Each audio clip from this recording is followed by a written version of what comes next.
Hi comrades, thank you for asking me to speak here today. First of all, I'll say a few things about my party, which is the Scottish Socialist Party, the SSP. We're here with Alister Black from the Scottish Socialist Party. He's going to talk to us about the situation in Europe, his organisation, and how he sees the MST and how he's met us here.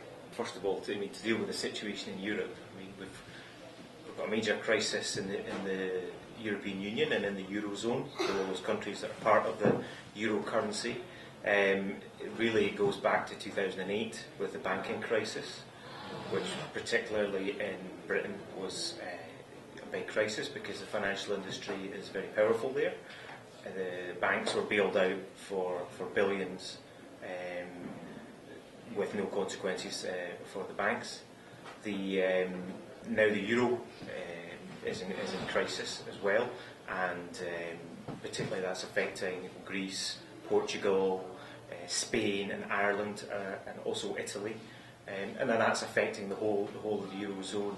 And what we've seen is the imposition of austerity measures, so cuts, very severe cuts in countries like Greece, where it's a major social crisis now, and it's really a matter of life and death for people. Hospitals are closing, people have to pay €100 to see the doctor, they don't get their cancer medicine because the government can't afford to pay for it anymore.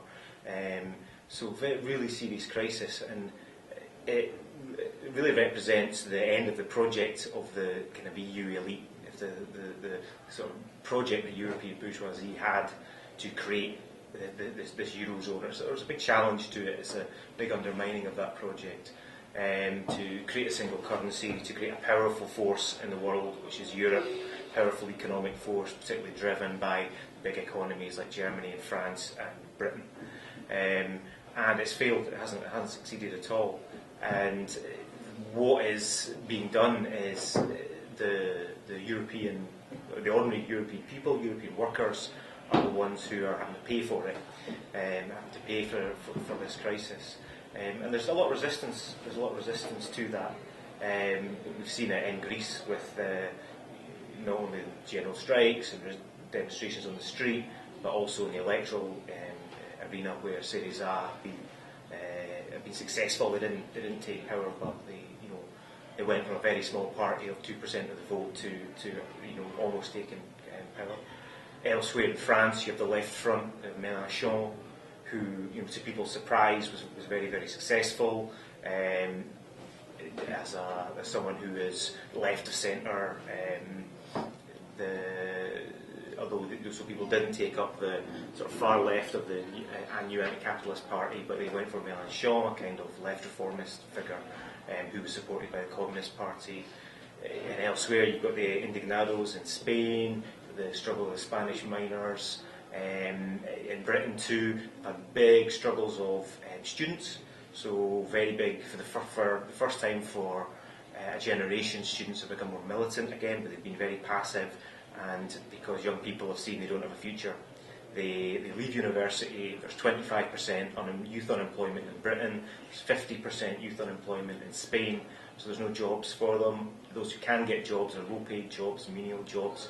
So young people are very angry, and they are taken to the streets. They get involved in movements like the Occupy movement, and we have a group in Britain called UK Uncut, which is campaigns for big companies to pay their taxes, and they were occupying banks, they were occupying cell phone companies and things like this. So this is a spontaneous movement. And the interesting thing is they haven't really had a connection in a lot of cases with the organised left and socialist groups. They've been more spontaneous groups, sometimes with quite mixed up kind of politics. But yeah, it's a very volatile situation. In terms of the SSP, the Scottish Socialist Party was formed over 10 years ago. We were a broad-based group that included revolutionaries, so revolutionary groups like Scottish Militant Labour, which I came from, others like the Socialist Workers' Party who were involved at different times. Also, people from the left wing of the Labour Party, a few people from there, people from the left wing of the Scottish National Party, environmental campaigners, single issue campaigners. It really arose from the anti-poll tax struggle, where it was a struggle of mass campaign, a mass non-payment of an unfair tax, and that brought a lot of the left together. So we had experience of working together, and we formed an alliance, and then we formed a party. The party stands for an independent socialist Scotland, so we want to see independence for Scotland, but not the kind of independence that the Scottish National Party and people like that want to see, where it's business friendly and supporting imperialist wars and things like that. So we are for a republic. We're also independent from McDonald's and the big banks and finance and things like that. So we want to see an end to our involvement in imperialist wars like in Iraq and Afghanistan. We want to see nuclear weapons. The main nuclear submarine base is in Faslane, which is in Scotland, and we want to see that closed down. We want to see Scotland leaving NATO. It has been the position of the main bourgeois nationalist party, the SNP, to leave NATO, but now they're backing away from that position, and now they are saying no, we'll probably stay in, we'll do a deal to keep the nuclear weapons here. They don't even want to see a republic. They're saying we could still have the Queen as the head of state of an independent Scotland, which just seems ludicrous to me. So we're putting a radical alternative to that. We're involved in. There's going to be a referendum in 2 years' time on independence in Scotland.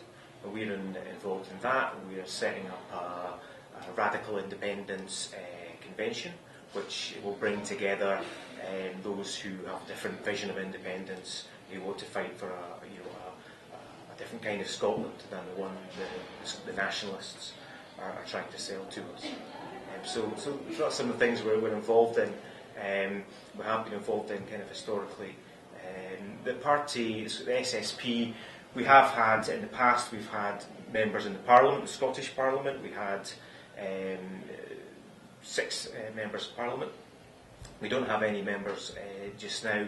Really, there's a process to rebuild the left that we need to do in Scotland, and I think taking part in things like this radical independence convention is a part of that. It's going to be an important part, and connecting with the young people and these new movements that young people are involved in.